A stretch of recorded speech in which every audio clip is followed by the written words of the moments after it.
Good morning, everybody. Thank you so much for joining us this morning. We still have people joining us, but because it's 10 a.m., we will start. So you might be able to see that Lisa has joined us today to offer ISL Interpretation. So if you do want to be able to see both the PowerPoint and the interpreter at the same time, please click the pop out button on the left-hand side on the bottom of your screen, and that will pop the presentation out into another window. And then you can also click on the three dots next to Lisa's name and click pin, and then that will pin her screen for you for the duration of the presentation. So hopefully that's worked for everyone and you have done the few bits you would like to do. So we will kick off. My name is Orla Barry. Thank you so much for joining us. I am the head of qualifications. I'm just going to ask everyone to put their microphones on mute. There's a little bit of background noise. I think that's sorted now. Thank you. So my name is Orla. I'm the head of qualifications, information and learning opportunities at QQI. And my team is responsible for implementing the National Framework of Qualifications. And this morning, we're going to tell you a little bit about the National Framework of Qualifications. The presentation is quite high level, so if you do have any specific questions, you are very welcome to use the Q&A. You should be able to see it along the top. So if you have very specific questions you'd like to ask, you are welcome to type them in there, and we will get to them at the end of the presentation. Otherwise, there might be time for people to raise their hands and ask specific questions. So we will move on. So this is our fan diagram outlining the National Framework of Qualifications. I have a quick poll that I am just going to launch now for you.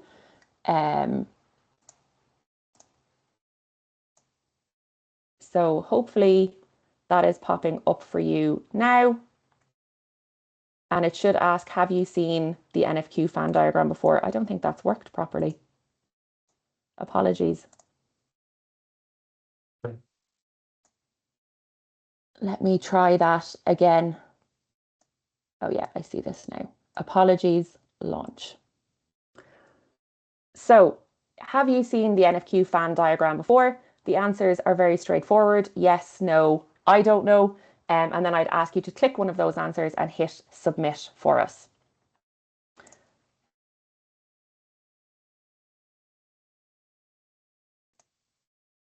Great. And then you should also be able to see the responses, and you'll see that 93% of people have seen this NFQ fan diagram before, which is great, which means people are at least familiar with the fan itself. And we're going to talk a little bit more about the NFQ in a little bit more detail through the rest of the presentation. So just a brief note to say that in QQI, we host the National Europass Centre, and we also host the National Coordination Point for the implementation of the European Qualifications Framework. And we receive funding from the European Commission to do this work.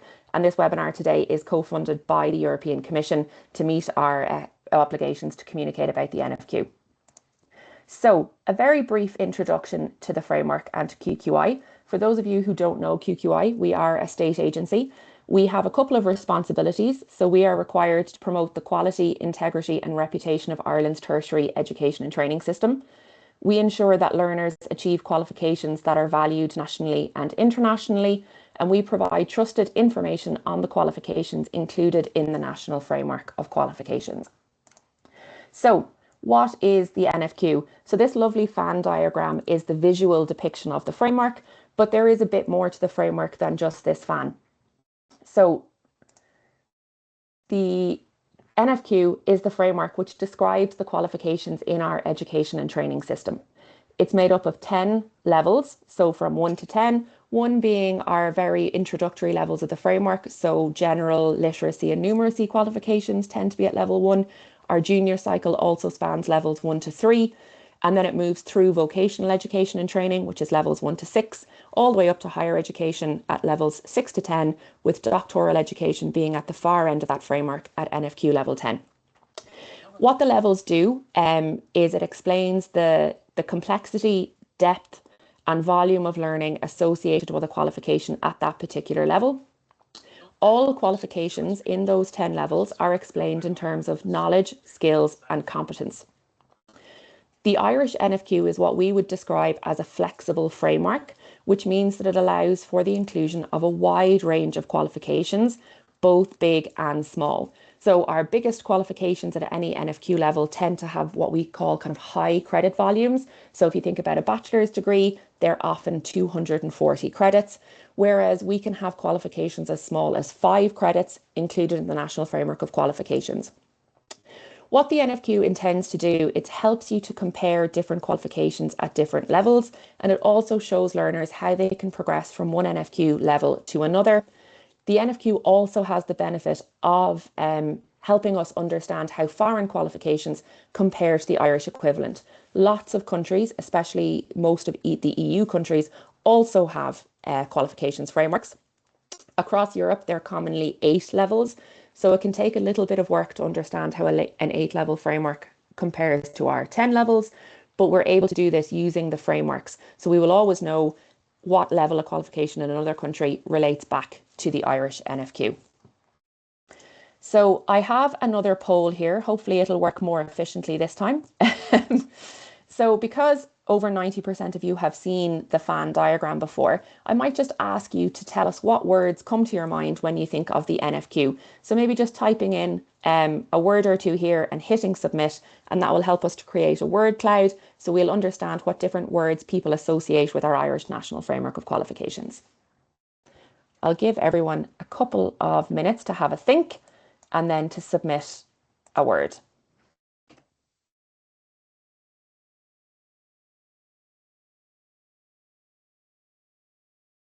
Great, we've seen some words come in there already. Standards is the biggest one because more people said standards, and that's great. The NFQ does set kind of a generic level of standard across the framework. We can see different qualifications are being named, so things like an MA, a BA, a PhD. We have some school qualifications in there, things like transparency. So that's wonderful to see all of the different words that people associate with the NFQ. So a little bit more information about the framework. So sometimes we talk about qualifications and we assume everyone knows what a qualification is. And essentially a qualification is a formal record that summarizes and tells us what a person has achieved. So usually there's a period of study and training, and then these qualifications are associated with knowledge and skills that have been achieved and evidenced. There's usually an assessment included in a qualification. You might hear people using the word qualification and award interchangeably, and that's because they tend to mean the same thing. So an award is a qualification, and a qualification is awarded to an individual learner. As I already told you about the NFQ, it helps us understand how qualifications in Ireland relate to each other, and it also helps us to understand foreign qualifications. We talked about the 10 levels, and the good thing about those 10 levels is they set out a range of standards, knowledge, skill and competence across each level. And you'll see as we move up from level 1 to 2 and onwards up the framework, the level of knowledge, skills and competence tends to increase in both volume and complexity. So as people progress through the framework, they achieve more complicated or more depth of knowledge. The levels are not in themselves standards as such, but they are a range of standards that can be described in a sequence. The indicators allow us to create award types that are matched on a best fit basis with a level on the framework. And I'll talk to you a little bit about award classes and award types. But first, this is the grid of level indicators, and it probably looks a bit alarming. There's a lot of information in here, but you'll see that knowledge, skill and competence go down the left-hand side, and the levels of the framework go across the top 1 to 10. And even if, I know this will be small on your screen, so difficult to see, but you can even see the volume of how much words are in each of the boxes gets longer and longer as we move up the framework, recognizing that increasing depth, complexity and volume of learning associated with those levels of the framework. We do have an interactive NFQ fan diagram on our website if you would like to learn more about the qualifications at each level of the framework. So there's a QR code there that you can scan that will take you to that interactive fan diagram, which is mobile friendly, and it will allow you to click on any level of the framework and to learn about the big qualifications associated with that level. I have an example here for you. So you'll see on the left, this is level 5. So we have a level 5 certificate and we have the Leaving Cert, and it tells you a little bit about what that qualification is used for, what awarding bodies make those qualifications, and then the same is true for the information on the right. We have level 9, looking at the master's degree and the postgraduate diploma. The Leaving Cert is a little bit interesting, and the last time we ran one of these webinars, one of the questions we got asked was about the Leaving Cert spanning level 4 and 5 of the framework, and whether there is any particular Leaving Cert that can be determined to be a 4 versus a 5. And the answer to that is there actually isn't. So there are 3 Leaving Cert programs that lead to the single Leaving Cert qualification. So there's the Leaving Cert Established, the Leaving Cert Applied, and the Leaving Cert Vocational. And each of those programs leads to a qualification of the Leaving Cert.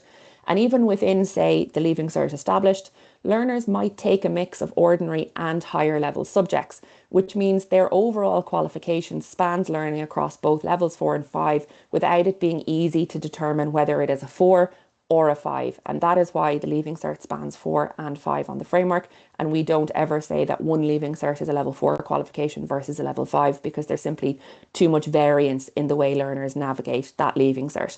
So that was just a question that came up the last time that I thought would be useful to cover today.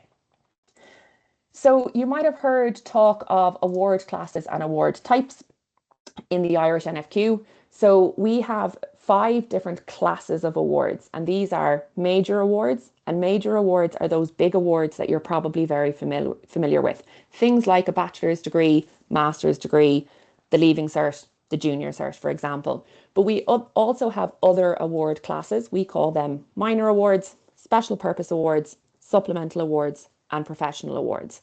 And these are slightly different to major awards. So the first 3, minor, special purpose, and supplemental, are what we call non-major awards. So those are smaller qualifications that are available at most levels of the National Framework of Qualifications.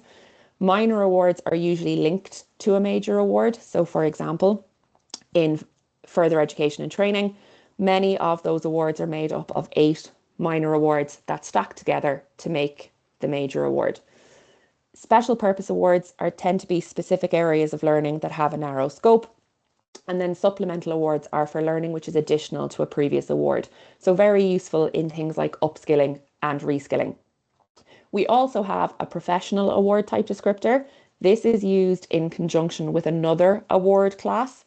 And this is really to help professionally oriented qualifications more easily include in the framework. So things like apprenticeships would use the professional award class to help describe that particular qualification.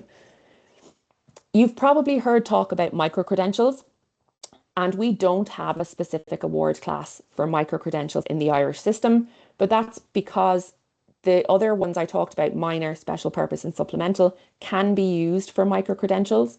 And micro-credentials are essentially just small units of learning. And we've always had small units of learning in the Irish NFQ, which is why we haven't made a specific policy amendment to enable them, because we can include them in the framework with our existing policy infrastructure.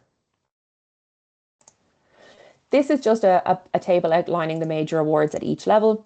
As you'll see, most NFQ levels in Ireland have more than one major award available at that level. So we have our school qualifications at levels 1 to 5 that sit neatly alongside our further education and training. Level 6 is that shared level between further ed and higher ed, and we have an award for each of further ed and higher ed at that level. And then moving into 7, 8, 9, and 10, these are higher education awards, and NFQ level 7 is the only one that has only one award specified. And as you'll see as well, in the Irish system, we have 2 different types of degrees. We have an ordinary degree and an honours degree, and the volume is one of the main differences, but equally one is a level 7, so a slightly different level of standard of knowledge, skill and competence in compared to that honours degree at level 10. So I think when we looked at the word cloud earlier, progress was one of the things people talked about, and progression for the framework is one thing that is of interest to people. Now, this table is very difficult to see. I accept it's very small writing, but it's just to say that there is progression available throughout the framework. The idea is that you can move from one level to the next. The ones I've highlighted is showing at those early levels of the framework, the progress is not necessarily linear. So you don't necessarily have to work your way through each level. What it says is that you could progress to a level 2 certificate or a higher level, a level 3 certificate or a higher level. And even when we look at the Leaving Cert being spanning 4 and 5, learners from there can progress to qualifications at levels 5, 6, 7 and 8. So there's quite a bit of diversity in how progression operates.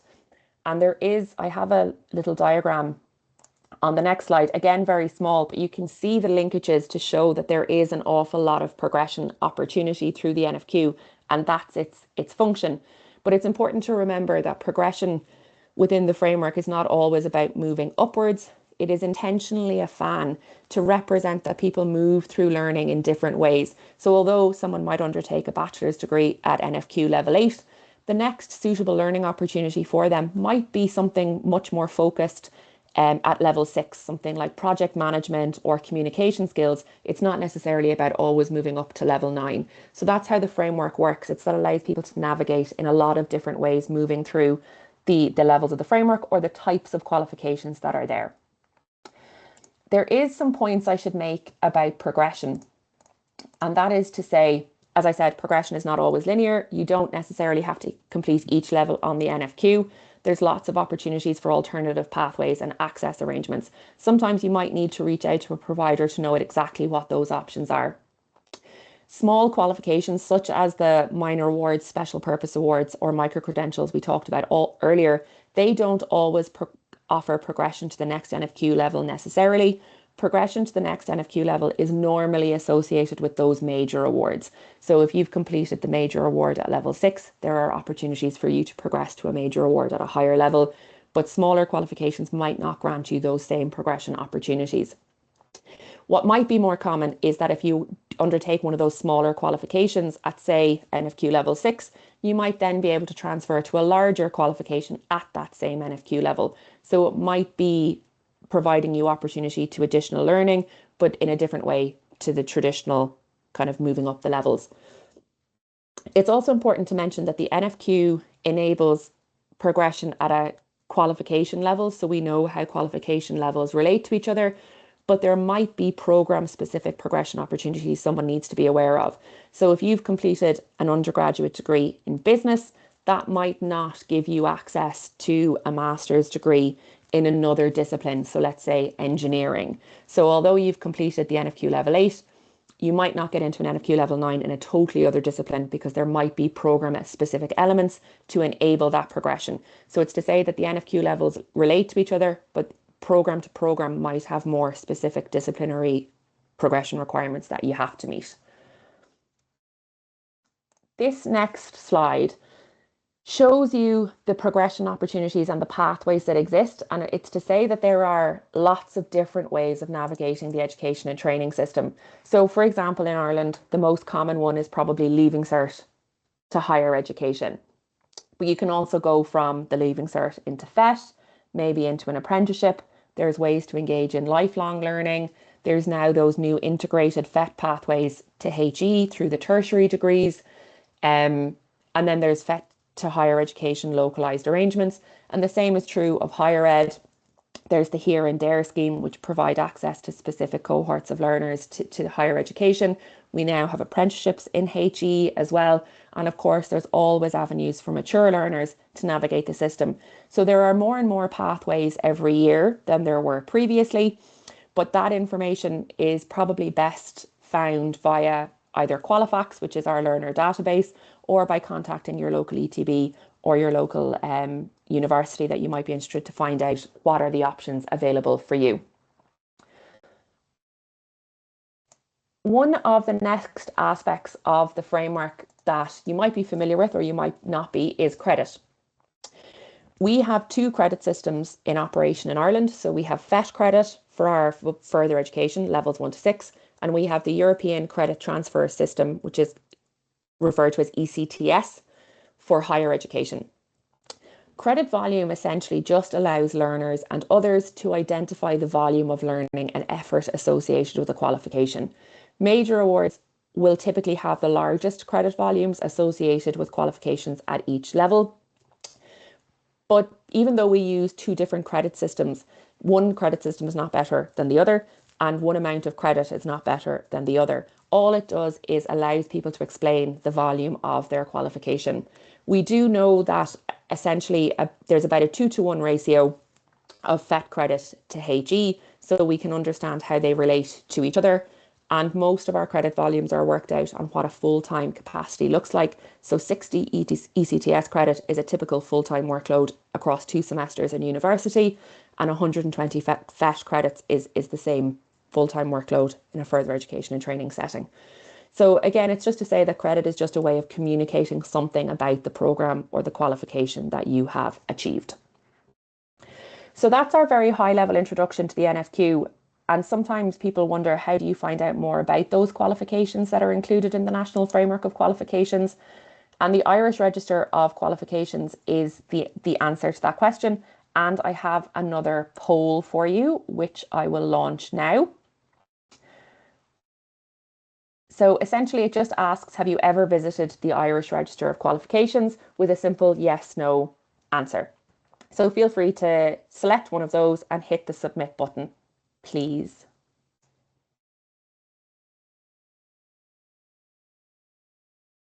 Okay, great. Of the 20 responses we've received so far, 70% of people have visited the register. That's much higher than usual. So we must have some very dedicated education practitioners and learners in our webinar today, because the register is not widely used. I will tell you a little bit about the register now. So the register is the authoritative list of qualifications included in the National Framework of Qualifications. The register is useful for using to verify the legitimacy of providers, qualifications, and programs. Sometimes you might not have heard of a provider before, so you want to check, are they trusted, are they reputable?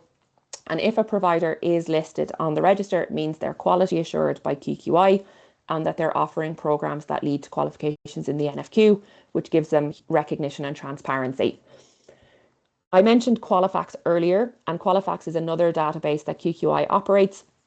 And we would traditionally recommend that learners visit Qualifax to help them identify their next learning opportunity, whereas people who are trying to seek to confirm information about a specific qualification should use the IRQ. So the IRQ will tell you things like the name of the qualification, the level, credit volume.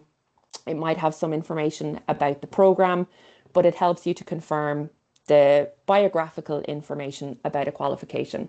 There are over 11,000 qualifications included in the Irish Register of Qualifications and 15,000 programmes that lead to those.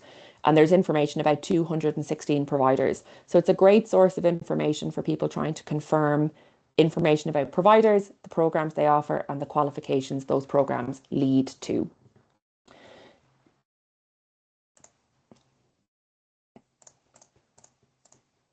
So this is just some high-level information about what's included in the register.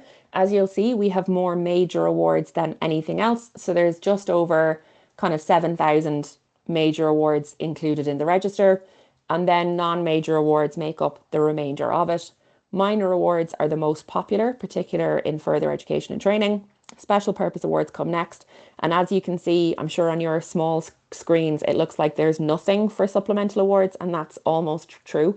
There's only 28 qualifications that are supplemental awards included in the register, which is a very small percentage. So either that award type isn't well understood or it's not needed. That's something we will need to look into. And then also about the NFQ levels, you'll see that NFQ level 9 is the most common level in the framework. So that's at our master's and postgraduate diploma level, followed by NFQ level 8, and then NFQ level 6 is the next largest volume of qualifications. So the distribution of how qualifications are included in the register is interesting. We have far more qualifications in higher education than we do further education, but that reflects how further education is organised. We have the Common Award System, where there are common qualifications that are offered by many ETBs, as opposed to in higher ed, where each university has one qualification that they're offering. So there's a 1-to-1 program to qualification ratio in HE, whereas there's one qualification to many programs in FE, which just accounts for the way the distribution works out. So in terms of the National Framework of Qualifications and information in the register, in Ireland, there are only certain awarding bodies that have the authority to make qualifications included in the framework. These are the universities, the technological universities, the institutes of technology, and the RCSI. QQI itself is an awarding body. The Department of Education and Skills, via the State Examinations Commission, makes the qualifications for schools qualifications. And we're in the process of establishing new awarding bodies in Ireland. They're called listed awarding bodies, and those are awarding bodies that will seek voluntary regulated access to the National Framework of Qualifications to include new qualifications in the framework. Many of these are professional bodies or they're international awarding bodies, particularly in the UK, who already operate through the ETBs. So this will allow learners to have greater choice of NFQ qualifications in Ireland, and it will also have the benefit of recognising the effort of learners when they engage in this type of learning, that this learning will now lead to a National Framework of Qualifications award. Sometimes we get asked questions about how someone might choose a qualification in Ireland. When people are leaving school, the most common options for them are maybe to a level 6 or a level 8. And one of those is not better than the other, simply because one is on a higher level of the framework.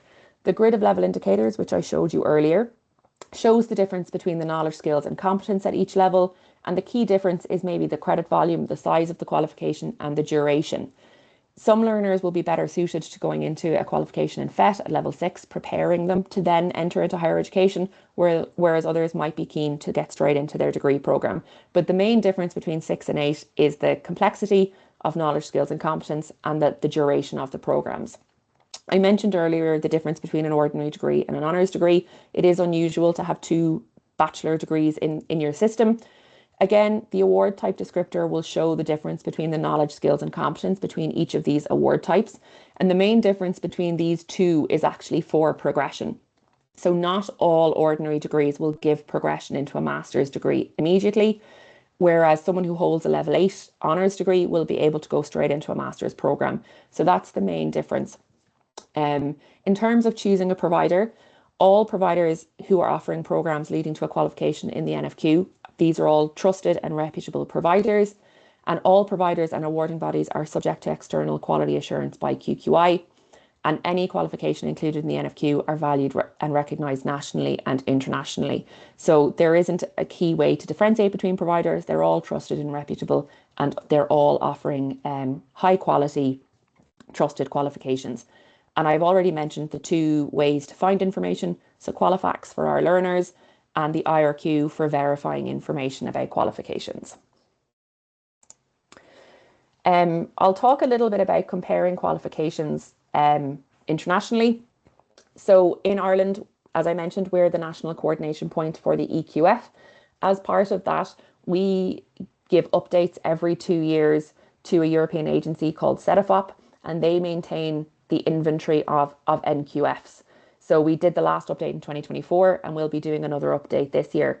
The 2024 update found that the Irish NFQ is a cornerstone of our education, skills and lifelong learning system, that our framework is comprehensive and inclusive, it drives transparency and mobility, and that there is a strong focus on recognition of prior learning and validation of non-formal and informal learning, and that the NFQ is widely used and has a big impact.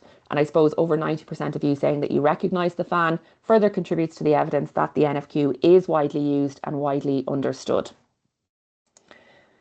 In terms of comparing qualifications, the EQF allows for qualifications across Europe to be compared. When a learner is maybe looking to take a course abroad or work abroad or move abroad, it's important that they can explain their qualification to another country so that it is recognised. If you want to know how your qualification works in another country, we have a tool on CEDEFOP that allows us to compare qualifications across jurisdictions. So I think that's on the next slide. So you'll see that the FAN diagram on the left looks a little different to our traditional fan, and that's because the blue is the Irish NFQ, the orange is the EQF, so that's us comparing the 8 levels of the EQF to the 10 levels of the NFQ, so we know how they relate to each other. And then the half circle on the right in red is the qualifications framework of the European Higher Education Area, sometimes known as Bologna. So we ensure that the Irish NFQ is referenced to those 2 European frameworks, and then the comparison tool uses the EQF as a translation tool to compare qualifications from Ireland to any other country in the EU. So it's a very useful tool to understand how qualifications relate to each other. We also host the NARIC service in Ireland, so that's the National Academic Recognition Information Centre. And what that does, it allows us to compare foreign qualifications within the Irish context. So we offer advice placing that foreign qualification in the context with the NFQ as a reference. It is general recognition of advice to be offered as a guide, regardless of whether someone is trying to use the qualification for employment or for entering additional education. We don't make formal recognition decisions in QQI. Formal recognition decisions are made by education institutions, professional recognition bodies, and employers, but we do undertake some work to offer some high-level advice. We have an online database which provides advice on the general academic recognition of foreign qualifications. We have comparability statements for 2,000 qualifications from 170 countries, and there are guides in different languages there to help people navigate that online database. We've also got a couple of guides to compare qualifications. So we maintain what we call the Qualifications Can Cross Boundaries Guide, and that's a guide that compares qualifications in Ireland with the 4 jurisdictions of the United Kingdom. So across the UK, they have slightly different frameworks in operation in Northern Ireland, Scotland, England, and Wales. And this guide allows us to understand how those 4 jurisdictions of the UK and Ireland, how the qualifications relate to each other. And we also have a guide for Hong Kong and New Zealand. And these, again, are just very general advice for how qualifications might relate to each other in those jurisdictions. We have developed some rough guides as part of our NARIC as well, and you'll see that these are kind of targeted at specific populations. So we have a rough guide for Afghan qualifications, for Syrian qualifications, and for Ukrainian qualifications. The rough guide to Ukrainian qualifications was particularly important when we had many Ukrainians moving to Ireland in response to the war. So these rough guides are very useful to help understand foreign qualifications as well. And then finally, we're going to talk a little bit about Europass. For those of you who aren't familiar, Europass is a free online platform that has been developed by the European Commission, and anyone can use it, and it has lots and lots of different tools. I'll talk about a couple of them, but I would encourage you to visit Europass to learn a little bit more about how it might be able to support you or people you work with in navigating their learning and career prospects.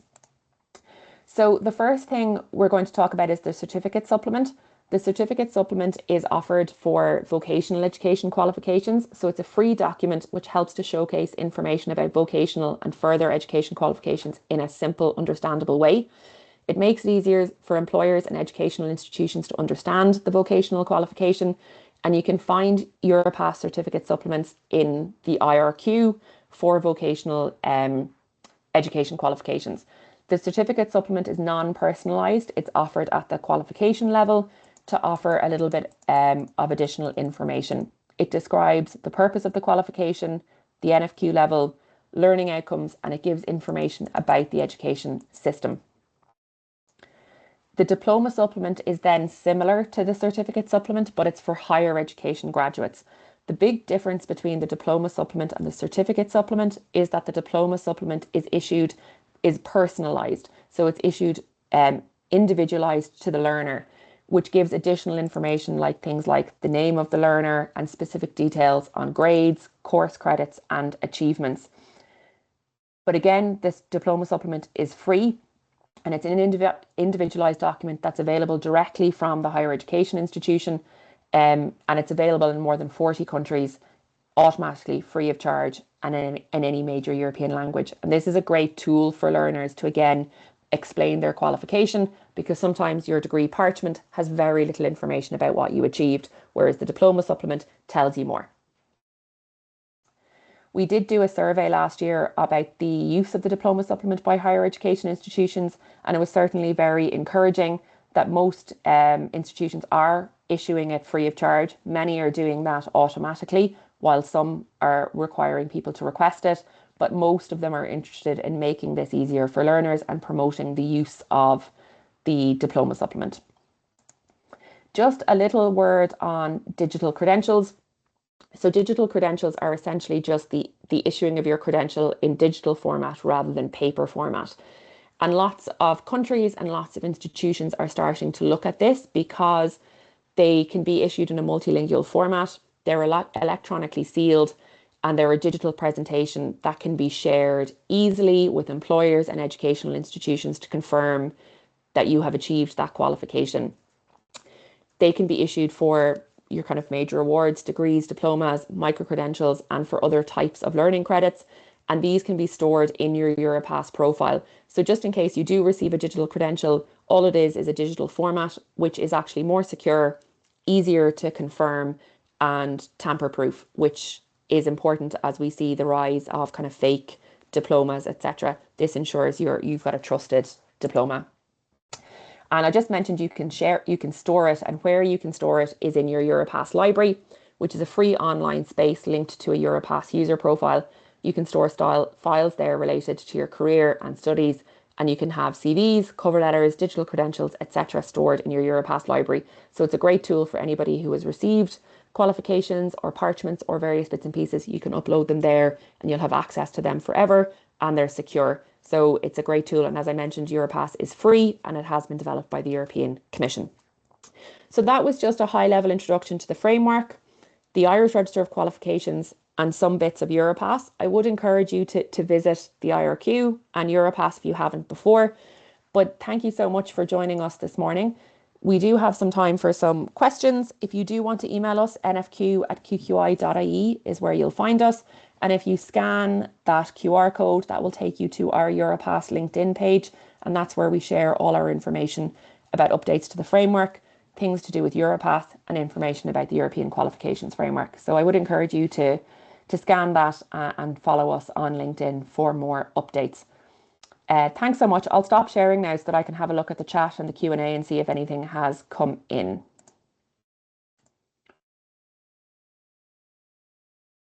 Naomi, did you have your hand up? So we have one in the Q&A. Will we send out the presentation? We will send out the presentations. Thank you. And I don't see any particular questions in the chat. So we just have a couple more minutes if anyone did want to raise their hand and ask a question or pop a question into the Q&A. Otherwise, I will let you go, but we'll wait another couple of minutes just to see.